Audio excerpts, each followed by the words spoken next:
Assalamualaikum warahmatullahi wabarakatuh. Perkenalkan, nama saya Nur Astina Saleh.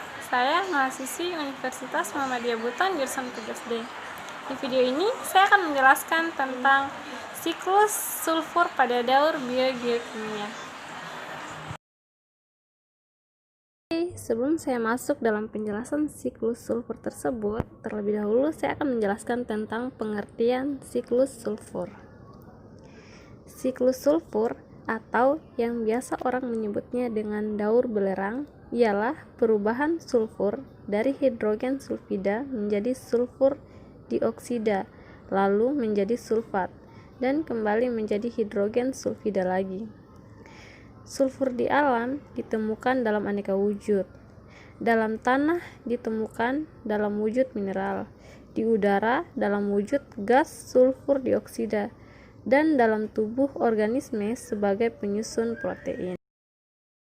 Kita masuk pada siklus sulfur. Dalam siklus sulfur ada beberapa tahapan, yaitu tahapan pertama, daur sulfur diawali dengan adanya aktivitas gunung berapi atau karena adanya industri batu bara yang menggunakan bahan bakar dari batu bara berupa gas SO2. Kemudian, zat sulfur atau belerang naik ke udara yang membentuk awan, sehingga terjadilah hidrolisis air berupa H2SO4, dan akhirnya mengakibatkan terjadinya kondensasi yang menurunkan hujan, yang biasa dikenal dengan hujan awan. Setelah hujan awan turun, maka hasil dari hujan tersebut akan digiring, dibawa ke daratan kembali untuk diubah menjadi sulfat, yang sangat dibutuhkan bagi tumbuhan. Sulfur yang berupa bentuk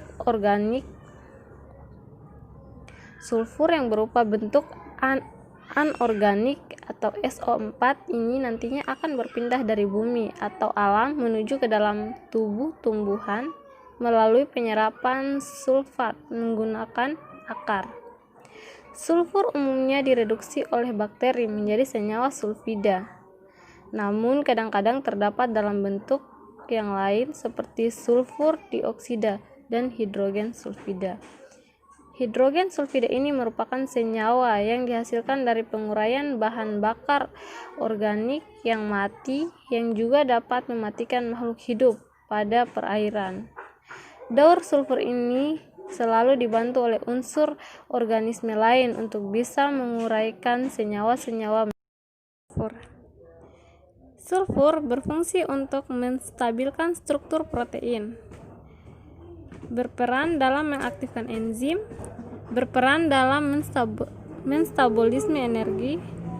Sulfur berfungsi sebagai peredam racun, membantu pembentukan butir hijau daun sehingga daun menjadi lebih hijau, menambah kandungan protein dan vitamin hasil panen, meningkatkan jumlah anakan yang dihasilkan pada tanaman padi, berperan penting pada proses pembuatan zat gula, memperbaiki warna, aroma, dan kelenturan daun tembakau, memperbaiki aroma, mengurangi penyusutan selama penyimpanan, memperbesar umbi dan bawang merah.